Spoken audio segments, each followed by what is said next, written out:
will be great, 'cause you have been faithful.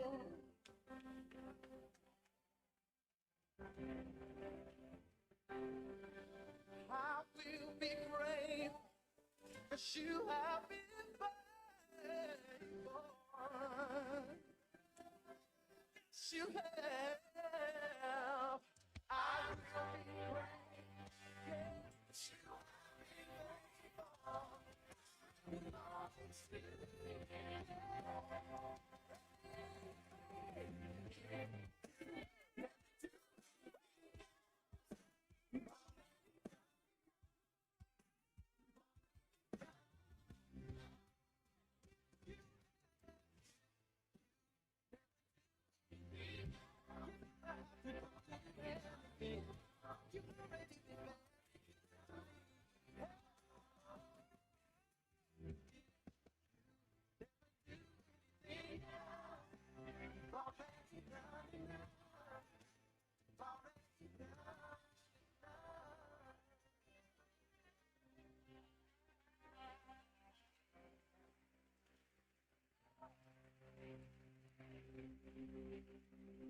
I will be great, 'cause you have been faithful. Can anybody testify of the faithfulness of God tonight? Oh, I will be great, 'cause you have been faithful. Yes, you have. I will be great, 'cause you have been faithful. Even when I have sickness in my body, yeah, I will be great, 'cause you have been faithful. Even when the world is going crazy around me, I make the decision, yes, that I will be great, 'cause you have been faithful. Even when I'm not, you are faithful. I will be great.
Amen.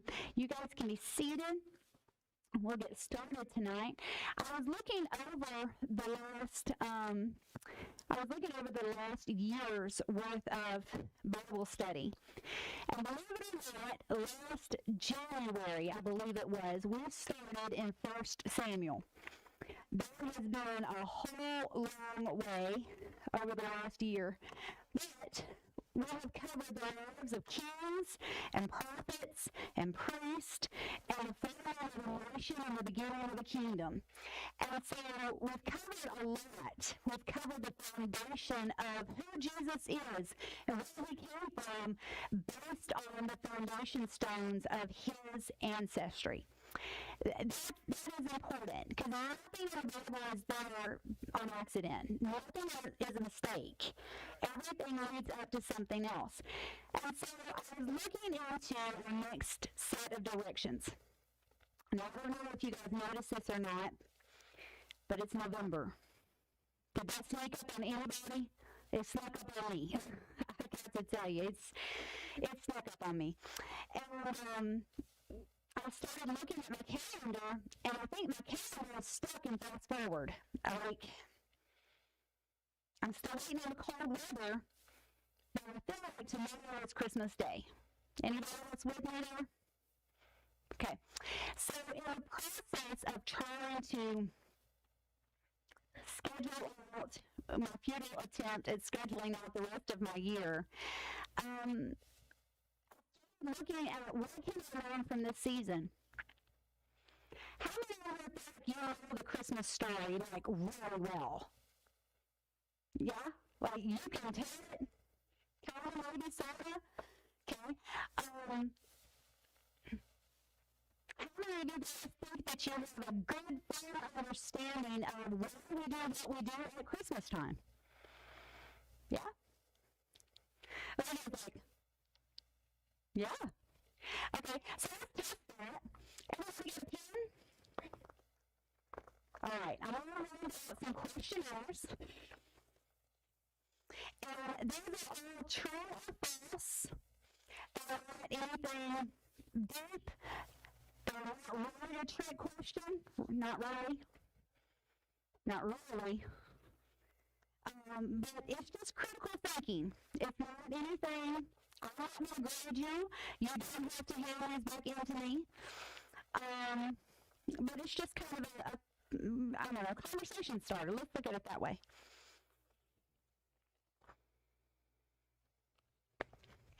If you're watching online and you don't have one, you should be here.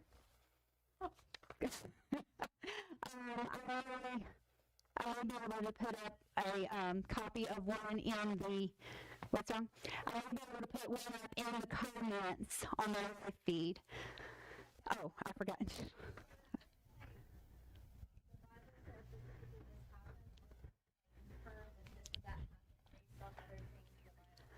Depends on what question you're looking at.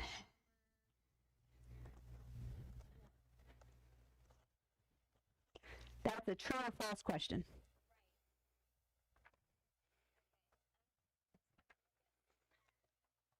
Let's do.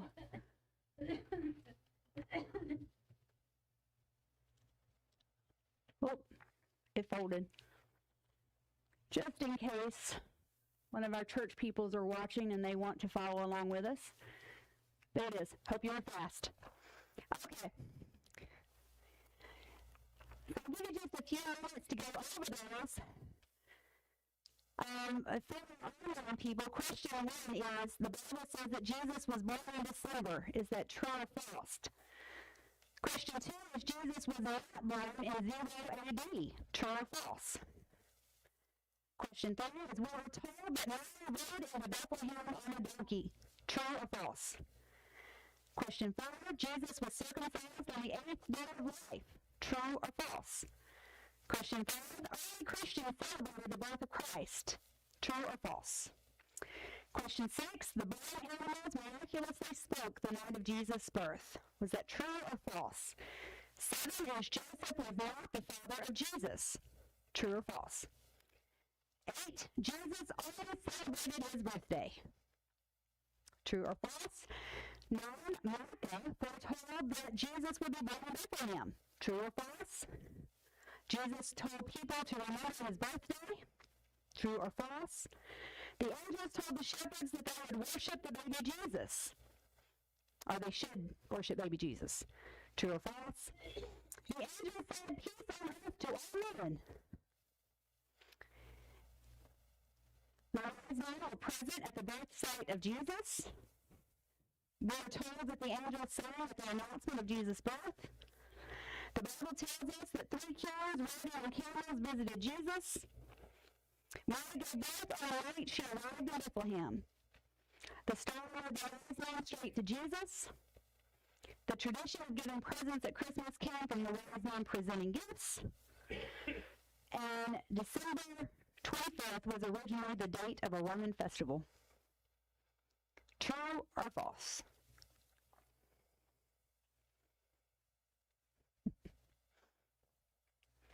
I'll give you just a few more seconds there, and we'll go over. We have a lovely view of the ceiling on Facebook Live right now. That is nice.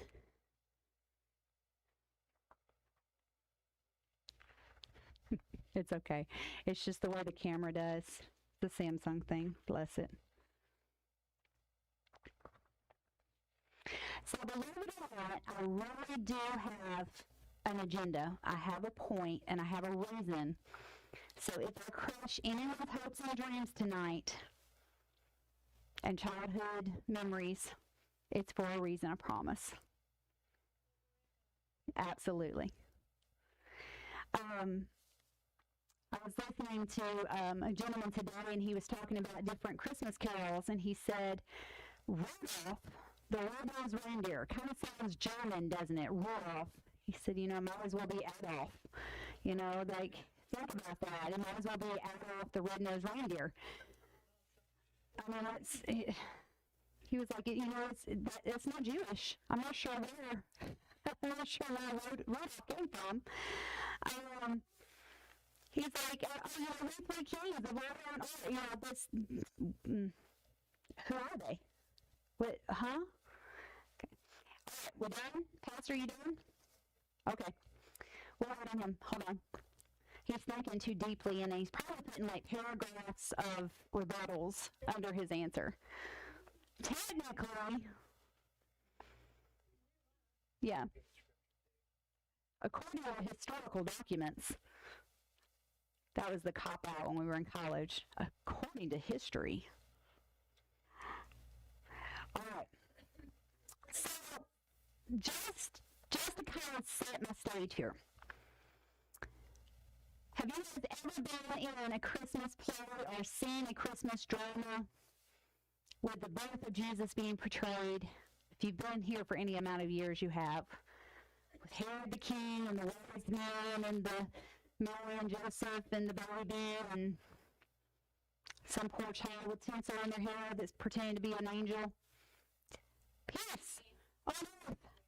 I think it's both of them.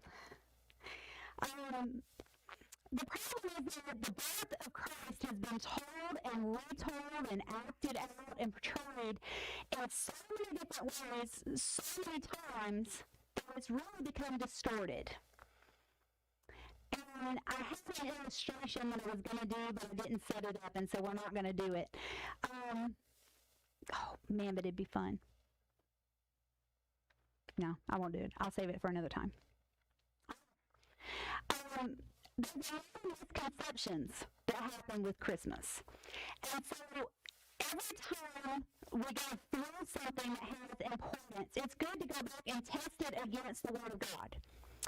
Because it doesn't matter what we think, it doesn't matter what history says, it doesn't matter what we read, everything needs to line up with the Word of God. Right? Because nothing else matters. The Bible is the final authority. Right? So if I bust your Bible, and if I show it in the Bible, your Bible is irrelevant, right? Okay. Y'all got to, show us some sign of life here. Okay. So you don't have to say your answer out loud if you're unsure about it. But if you want to, we can have this conversation. The Bible says that Jesus was born in December. Oh. Look at you. That's a problem. So when was he born? Probably in April.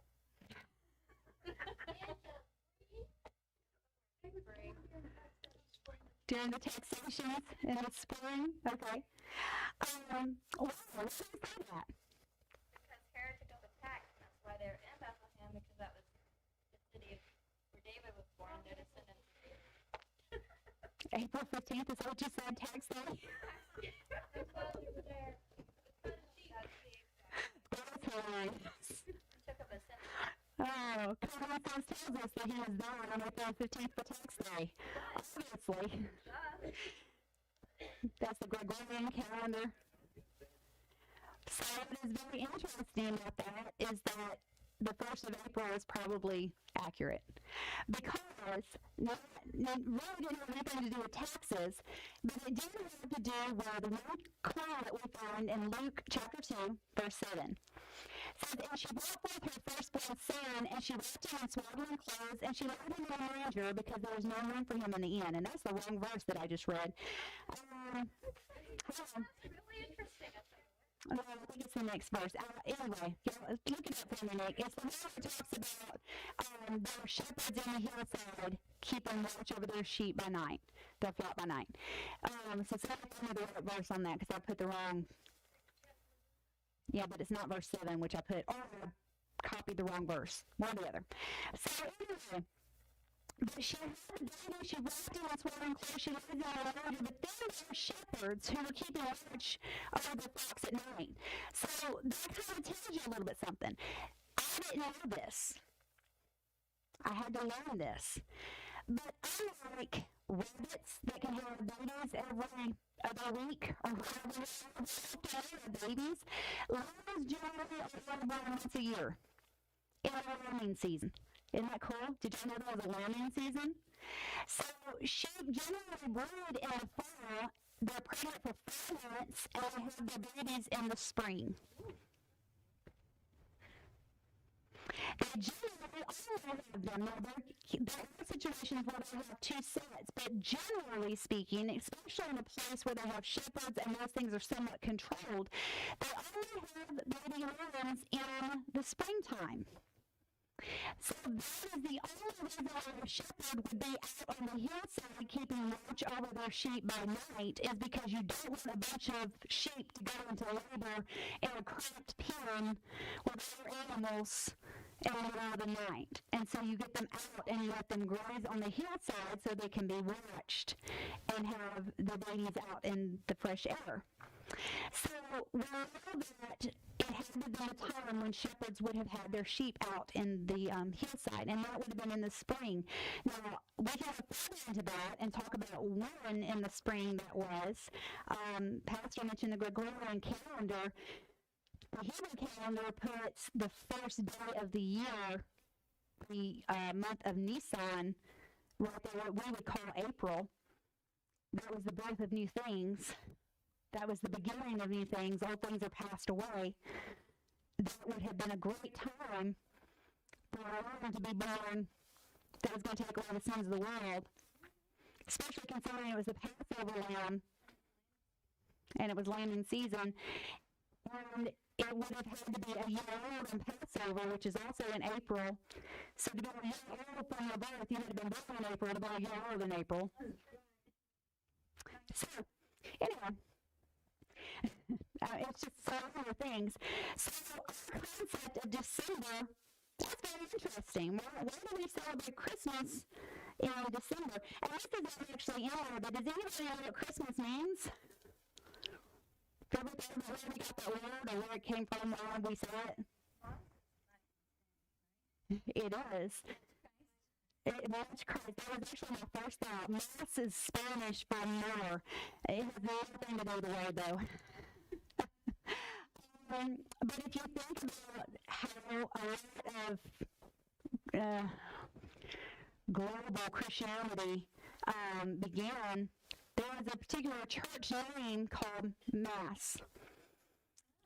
And so Christmas came from the Mass that was held for Christ that they mixed together. We don't do Mass, but that's where Christmas came from. Jesus was not born in 0 AD. Is that true or false? Do I have the answers back there? Okay, good deal. Oh, well, makes my heart proud. She just has me as a mother. What do you think is born in 0 AD? Okay, look it up on Google. Well, you want to go over there. No, I did it a while ago. Okay, it was a previous Google attempt. So has anyone ever looked at a calendar and seen exactly where 0 AD is? There is no 0 AD. There's 1 BC and 1 AD. There's no 0. So what do we even know about the birth of Christ and that timeline other than the Bible? King Herod. Whenever Herod lived, we know when Herod died. And so with that, and historians, we know when Jesus lived, and we know roughly when he was born. And it was around, it could have been as late as 5 or 6, or as early as 5 or 6 BD, or 3 or 4 AD. So there's kind of a little bit of leeway there. But we'll get into that later, I promise. So we're told that we were into Bethlehem on a donkey. To be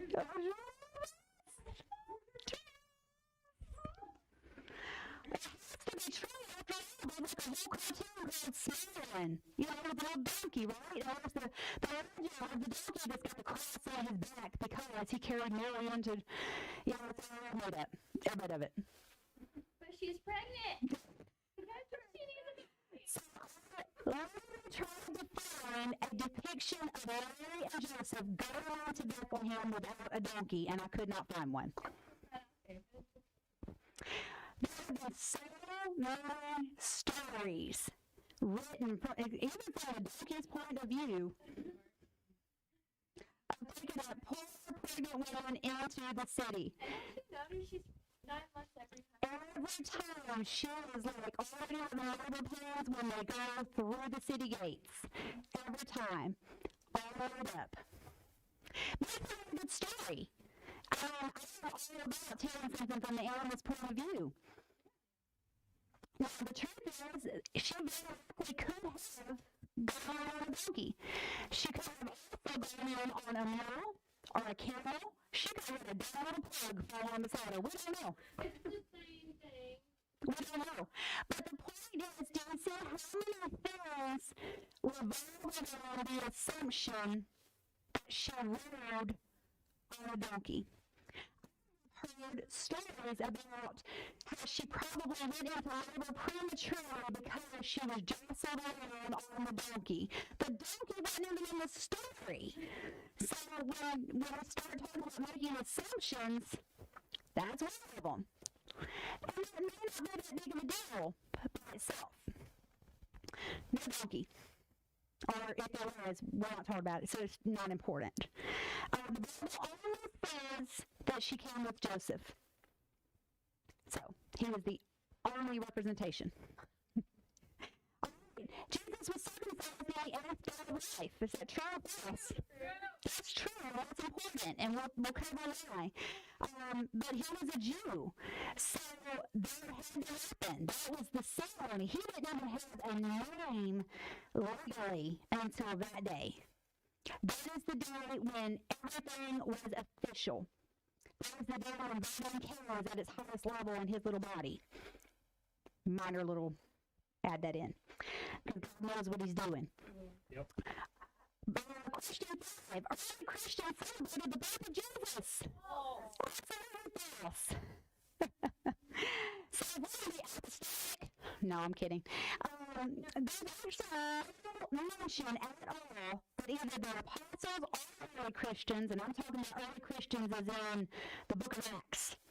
There's no mention whatsoever of anyone ever celebrating the birth of Christ.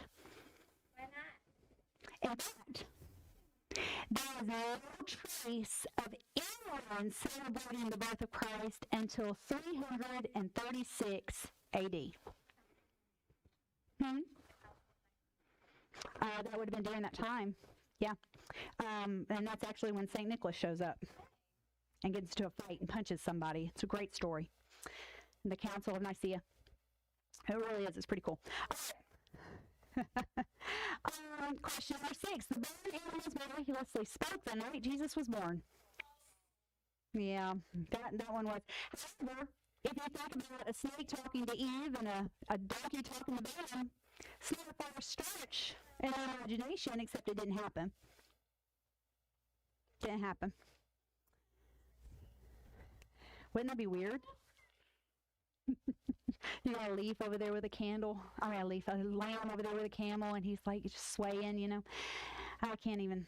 Okay, so Joseph is not the father of Jesus.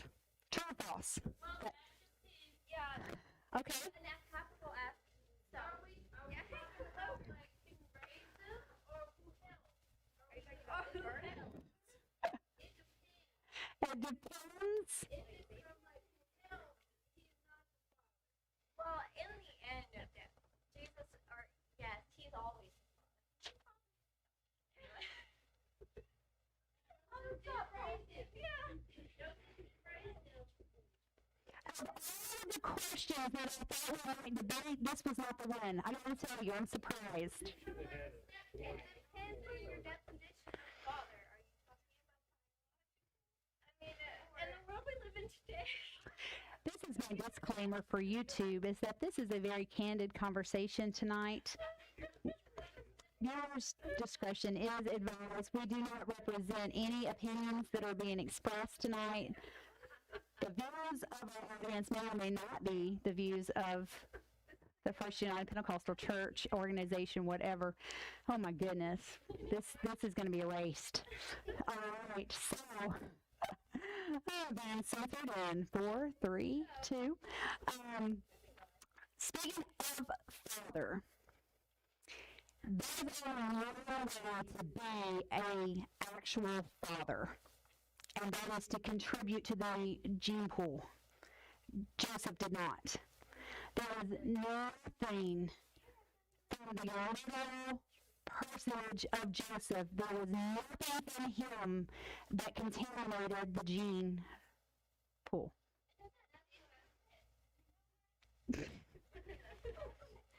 Yes.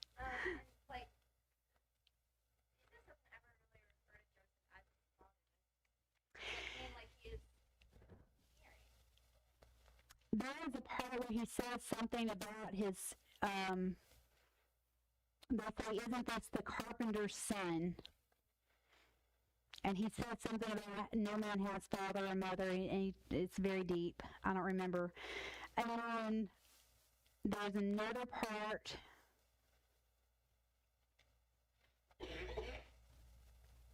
He kind of does that sidestep of the question when Mary's like, where have you been? And he said, I'm about my father's business. He kind of like side glances like, you ain't my daddy. Yeah, I don't remember him ever actually talking about Joseph as being his earthly father or whatever. I don't know, but I don't remember anything. But you know, it is important though, because if you look at, I believe it's in Matthew, and it gives the genealogy, and we'll get to this, but the genealogy is extremely important because it connects the present king to the past kings. And of all the layers of royalty that could have been, Joseph would have been in line to be king. And so without that connection legally to the kingship, Jesus could not have been from the root of Jesse, the line of David, the next in line to be king. So even though Joseph was not his wasn't his biological father, he was his legal father. And even though Joseph was from a cursed branch from Jesse, which we'll cover that later, Mary was not. So the bloodline was from the qualified heir to the throne, and his connection to Joseph being his legal father was his legal connection to the throne. So that's why you've got two genealogies. One tells one and one tells the other, and it's because they're covering Mary and Joseph both, which is amazing, because for them to include the mother's genealogy, that's pretty fancy. That's pretty special. That wasn't always done. All right. Jesus always celebrated his birthday. No, that's false. No, it doesn't. Yeah. So they don't celebrate. Did he still celebrate it? Like, yay, it's my birthday, y'all. What did he Wait, hold on. Hold on. Okay. No, hold on. Critical thinking. Did Jesus celebrate his birthday? His birthday is like Passover. He has to celebrate Passover, right? So there's nothing saying that the exact day of his birth and Passover, which was not one single day, was the exact same. Right. He could do like the whole month of birthday. This is my birthday month. That's what Pastor does. Do they not celebrate birthdays? Really? There is no account whatsoever in ancient Judaism where the birthday was ever celebrated. So one of the reasons for that is kind of like our birthdays, where it's not on the same day of the week every year. Their birthday would have also been shifted, and so it wasn't like a set thing. It was very rarely even acknowledged, but it wasn't celebrated. And a lot of Orthodox Jewish people still don't celebrate birthdays because it's just not. No Christmas, no birthdays, and for multiple reasons. But the birthday is just not something that you necessarily, whatever. But it also doesn't forbid celebrating birthdays. So they can, just in tradition, they didn't.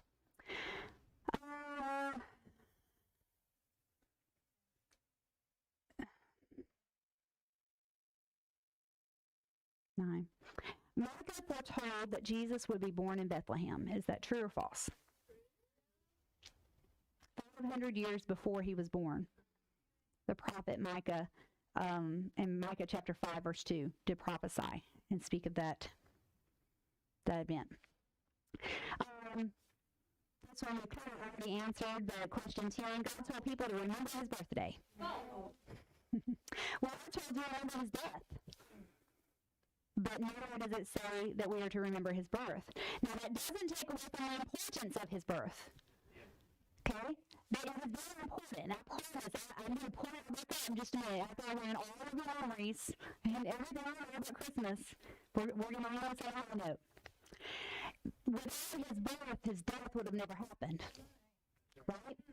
So if we need a sacrifice for our sins, God can't bleed. A spirit can't bleed. There has to be a birth. There has to be flesh. There has to be blood in order for the sacrifice. So his birth was crucial. It was very important.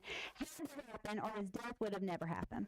The angels told the shepherds that they should go and worship the baby Jesus. I don't know false truths. There's true false. We're going to go true. We're going to go false. Okay? It is false. No. And I think they just stayed what they were. The Christmas story is going to be fun this year. Oh, singing camels and everything. It's singing camels. It's going to be a whole show. The angels did not tell the shepherds to go and worship Jesus. They just went to see the baby Jesus. And when they returned, after seeing the baby Jesus, they were praising and worshiping God. There's a little bit of a difference than them going into a manger scene with the camels and the, Mother Mary, whatever, doing her thing, and, and them, this is the king. It was a little bit different than that. But they did see the baby, and they understood the fulfillment of prophecy. But there's nothing where the angels told them to go worship baby Jesus. The angels said, peace on earth to everyone.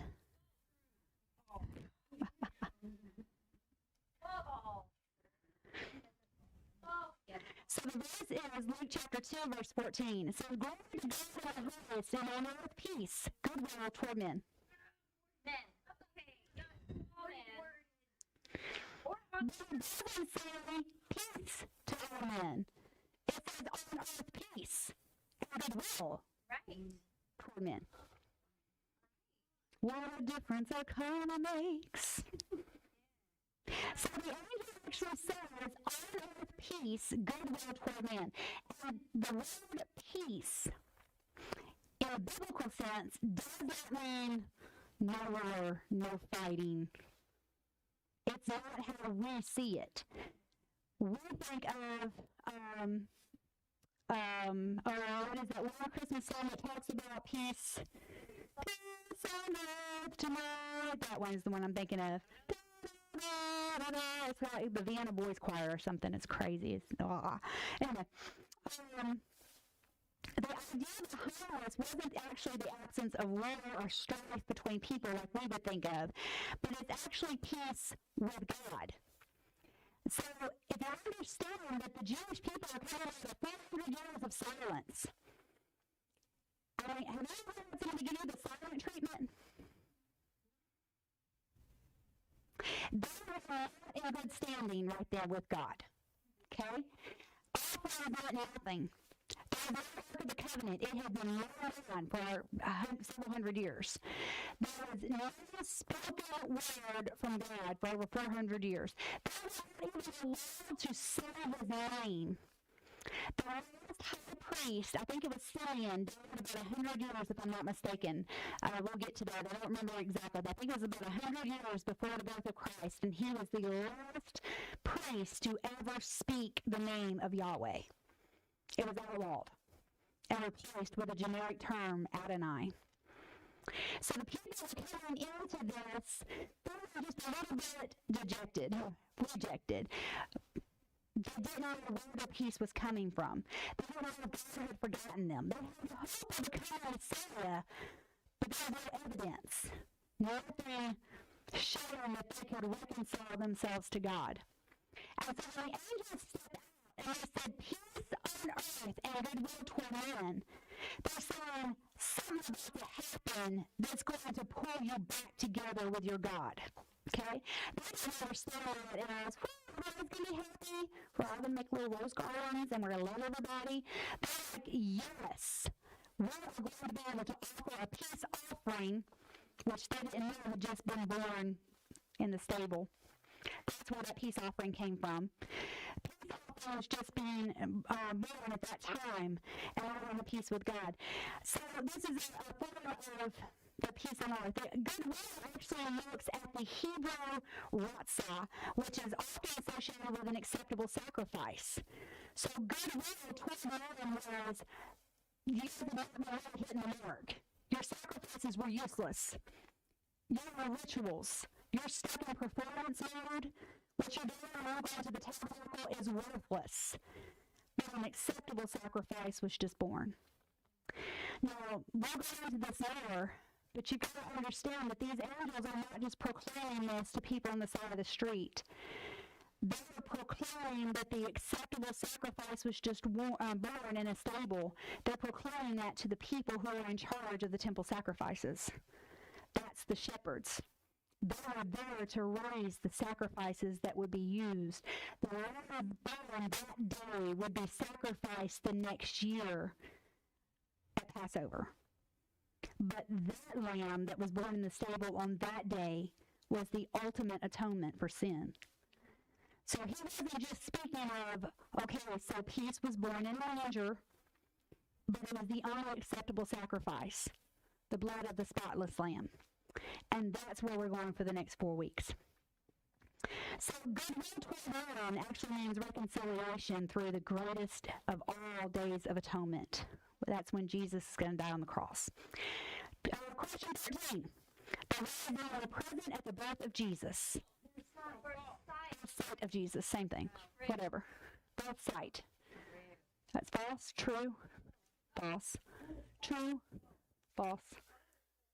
Birth site. Birth site's fine. Birth site. Yep. No, I went later.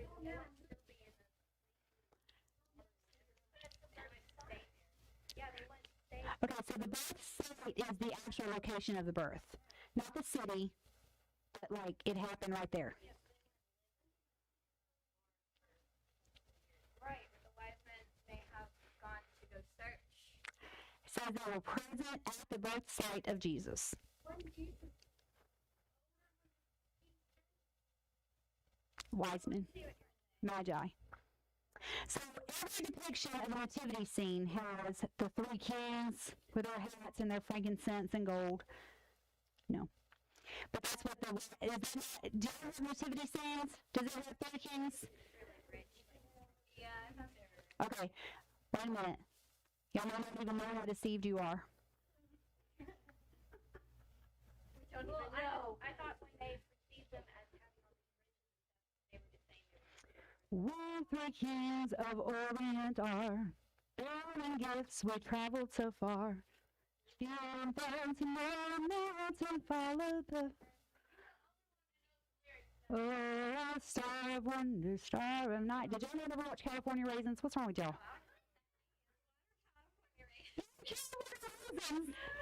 Star of glass, beauty side. Did y'all have no idea? Veggie Tales. Did VeggieTales not sing? Oh, so good. Lord have mercy. What kind of childhood have y'all had? I'm so confused. All right. I have a night now, and y'all have to watch the California Raisins and the Camels singing. The Camels sing with their kings. So, like, they're great. They're like claymation. They have. Okay, so every nativity scene has got kings represented and are holding gifts, yes? Are there little gifts for wise men? So one of the shepherds and the presenter gifts to Jesus while he's in the manger. But the Bible truth says that they were there when he was born. Nick is growing in her knowledge back there. It actually says that they did not visit him while he was in the manger, Matthew 2:11. But they did meet him in a house. There was a house where the young child was. So he could have been as old as 2 years old. Like, running through the house, just, you know, like, he was not the little infant with a creepy little halo thing on his head. He was a kid, okay?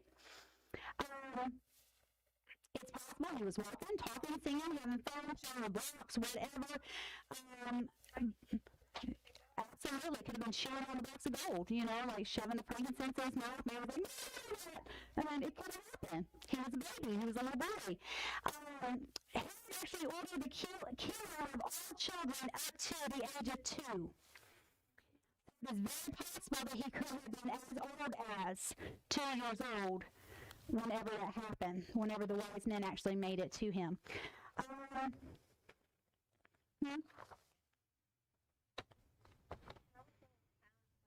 they astrologists? Were they ufologists? We'll get to that too.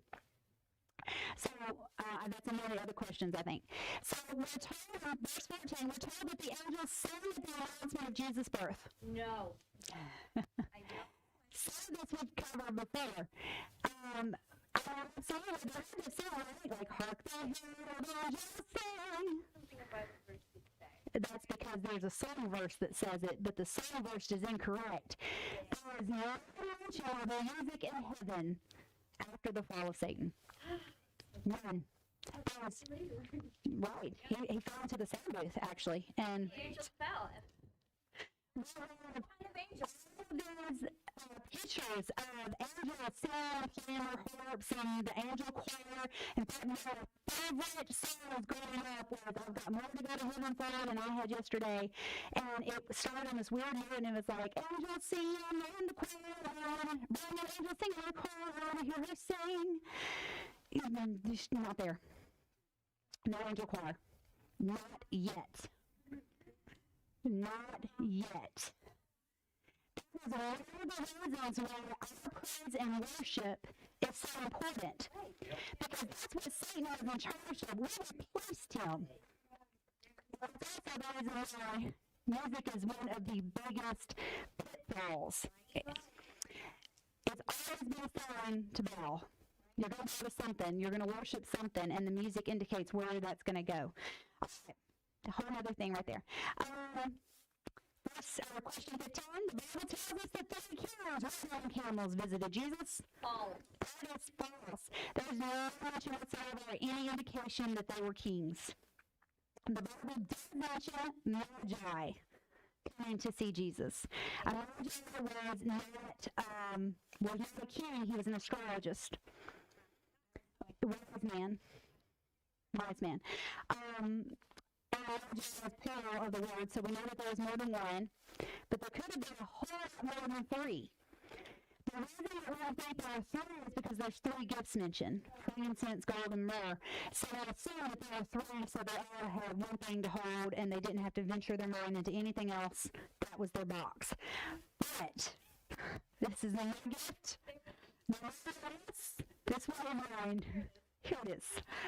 But there could have been 5 kings of 5 carrying 5 gifts of gold. There could have been 25 carrying frankincense. There could have been 75 carrying myrrh.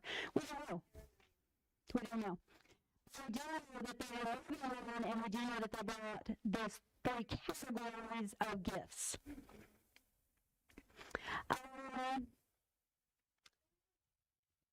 And there's no mention of camels. Never seen camels at all in that story. However, it's a walk. So just as a side note, where did the Magi come from? Away. Away. That way. Yonder. From the east.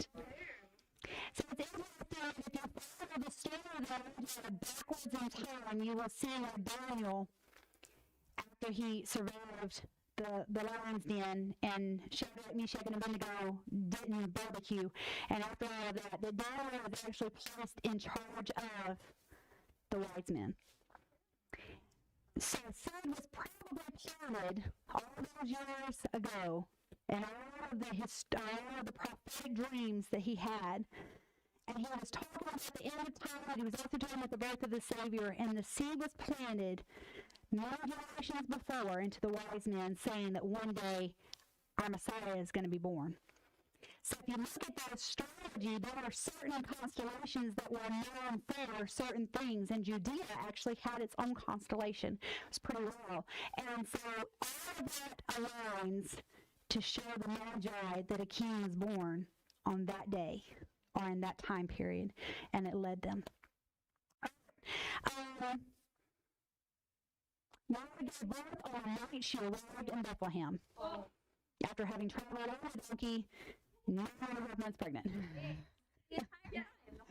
Right. So that would be fast.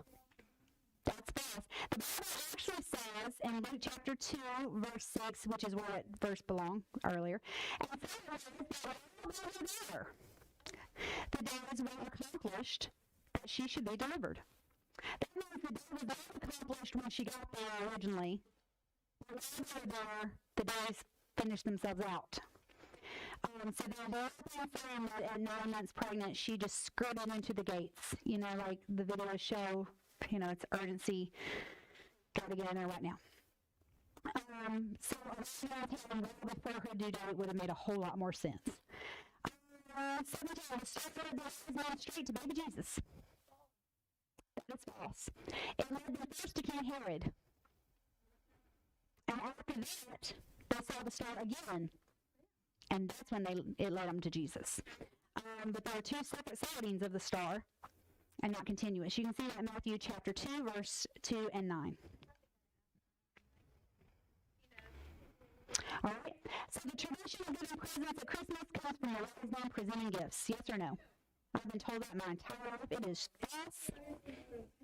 In pre-Christian Rome, the emperors compelled the most despised citizens to bring offerings and gifts during Saturnalia, yes, festival, which is in December, and in January. And later, that ritual expanded to include gift giving among the general populace. And so everybody got gifts. And then the Catholic Church gave this a custom, gave the whole custom of giving gifts a Christian flavor by rewriting it into the supposed gift giving of St. Nicholas. Had nothing to do with the Bible whatsoever. Y'all still with me? Everybody okay? All right. December 25th was originally the date of a Roman festival. That is true.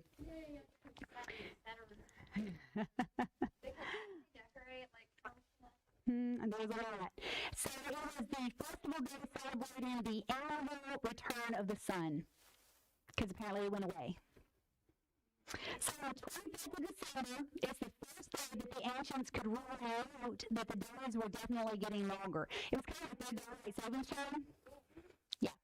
And so they would worship the unconquered sun, or the sun god. So the date of Christmas was chosen by the Roman Catholic Church because people were already celebrating on that day. And we didn't have the chance for that. I could see this. So because Rome dominated most of the Christian world for centuries, that day kind of became tradition through Christendom. Christendom, yes. So the 25th of December is chosen to remember Christ's birth. Somebody can give me some, what have you learned? Why do we choose December the 25th? We talked about it being a Roman holiday, but why put Christ's birth on that day?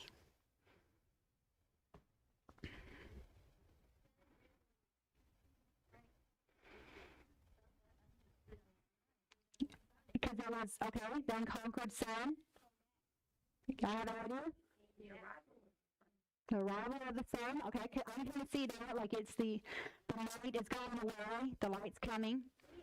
Okay.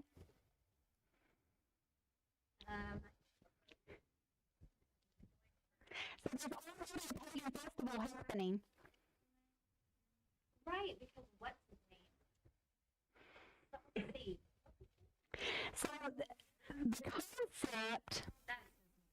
the concept was to take a pagan holiday that people are going to celebrate anyway and make it Christian. Yeah. So let's think of it this way. That is a horrible pagan holiday where witches come out and whatever, and people celebrate the Day of the Dead, and there's like All Saints Eve, and all of these things, and there's like Ouija boards, and people are dressed up like demons and ghosts, and all these demonic forces, and they're celebrating the forces of evil. And since they're already going to do that and they're going to eat candy, let's dress up our trunks like a Bible character and give them candy, and we'll call it a Christian trick or treat. We'll call it a harvest festival. Basically, that's what the Catholic Church did. They took a pagan festival and said, we're going to celebrate this anyway, so let's change it to where they're inadvertently celebrating Christ instead.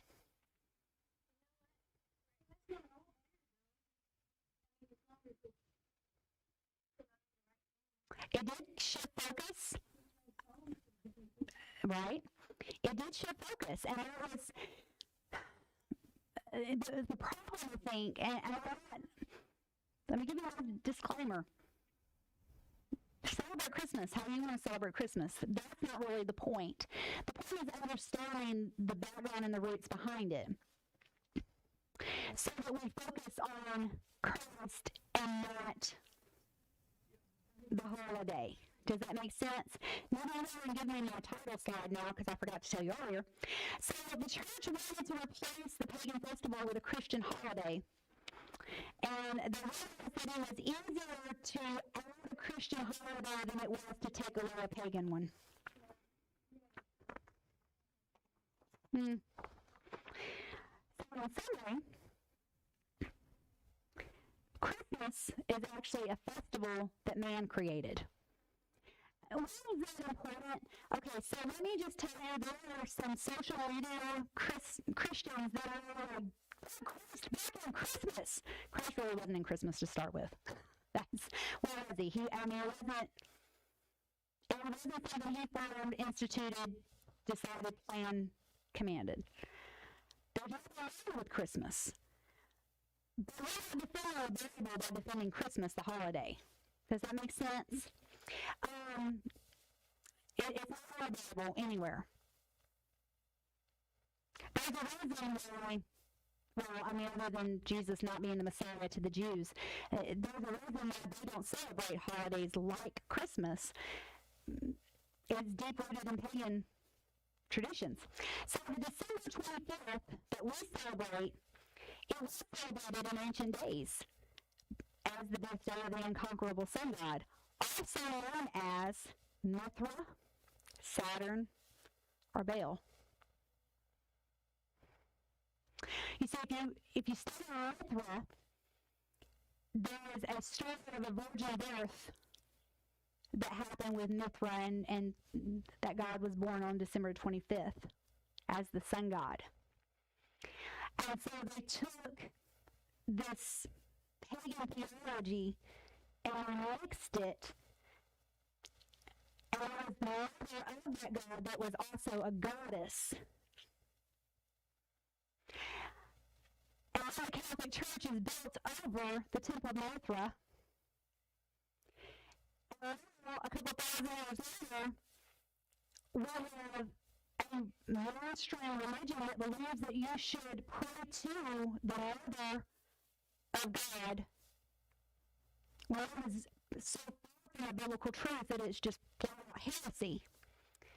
But because they were so careful to intertwine that pagan holiday and Christianity, things got blurred.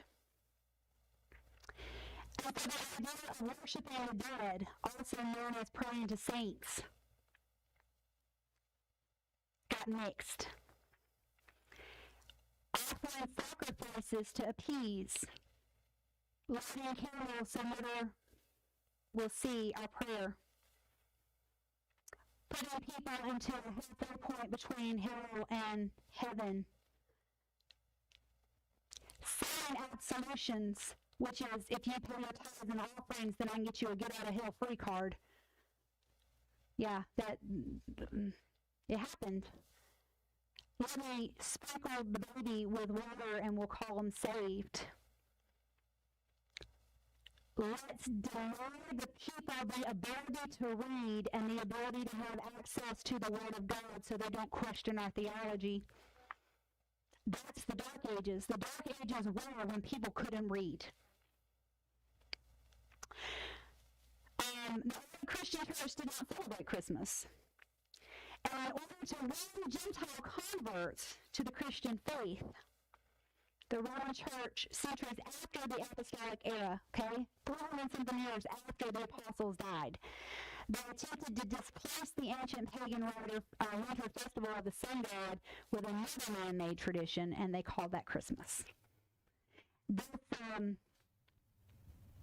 This was supposed to change out to where they're no longer worshiping the sun god, but now they're worshiping the Son of God. These are not things that we just made up. They're backed up by scholars and history and all kinds of sources. Historians can tell you. So why is all of this important?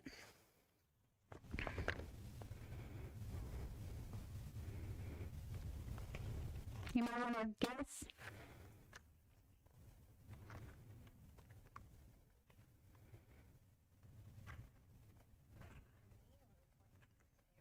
Why is it important that we know what is false and what is not concerning the Christmas holiday?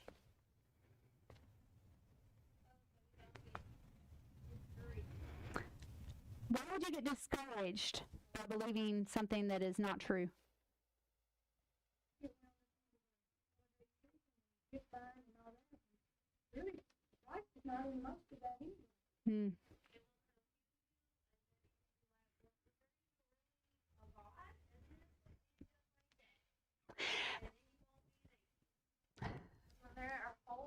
telling the truth that isn't truth, but you insist that it is true if there are questions. And then that's when the Bible starts, contradicting itself. That's the word, yeah. And so then we just get confused. Blurred lines. Mm-hmm. So I had more to my Bible study, but one of y'all may have gotten it. I don't know. Anybody have a paper that says something about that we might know him or something like that at the top? It may still be on my printer. Christmas is one of the most joyous seasons of the year. It is also the biggest season for depression and despair, suicide, guilt, fear, hopelessness. And I also want us to get swept up in the euphoria of, oh, Christmas tree, oh, silver bells, oh, presents, oh, turkey, oh, whatever. But the truth is that at the end of the day, when the Christmas tree lights go out and everything's quiet, and it's just you and you alone, and there's no Christmas carols, there's no hype, there's no splendor, and there's no glamorous anything. When all that's gone away, if there's no truth of the season in you, it brings hopelessness. So put up your Christmas tree if you don't have a conviction against that. Play Jingle Bell Rock, whatever. Eat your fruit cake, make the pie, play the Kenny G Christmas songs, blow fake snow all over the house. It's probably the only snow you're going to get around here. But at the end of it, when people say, keep Christ in Christmas, here's the reason for the season, those are great cliches. But what do they mean? Where does Christ fit into Christmas? So over the next few weeks, now that I have crushed all of your childhood memories and made you question everything about the holiday season, I'm going to play some Kenny G while we talk about it. Over the next couple of weeks, I want to talk about the Lamb of God. I covered very quickly how the Lamb of God was born in Bethlehem with the tabernacle lambs, the ones that were already picked for sacrifice. So we have if I'm not mistaken, we have 4 Wednesdays before Christmas. And so we're going to follow that, and we're going to see how Christ was born for a reason. He was born for sacrifice. And we're going to follow him through to where we can connect the real reason for the season. Even though the real season was probably in April. This is the time of year that we've actually set aside to commemorate the action of the birth, not the day. There's nothing special whatsoever about December 25th. In fact, the Bible says they had one day in higher reverence than another. There's nothing holy about December the 25th. But there is something holy about the event we'll use the 25th to represent.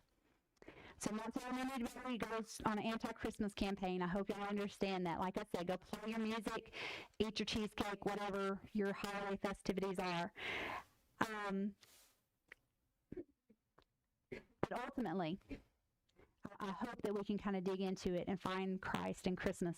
Do you have any thoughts, ideas, comments, anything that y'all want to cover, questions you've always had that I may not have the answer to, but we can find? Any Christmas songs that would just really mess you up and confused you? We Three Kings is probably the one for me. No? Christmas shoes is of the devil. I love that song. I hope whoever wrote that has, like, gas forever. Any other thoughts? Can I close this out? Right after that? Go ahead. Bring it back to holiness. We're waiting. Mm-hmm. Go ahead. Lord Jesus, we come to you today. We thank you for your speaking into our life. Lord, continue to do so with this place. Let it grow inside of us.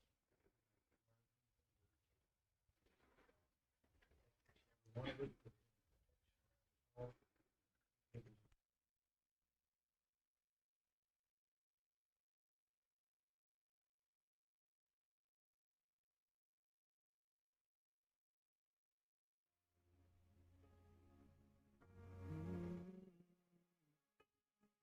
He is my faithful Father, calling me out of the dark. I cannot whisper away what He said in the light. He's my firm foundation, my anchor won't be moved.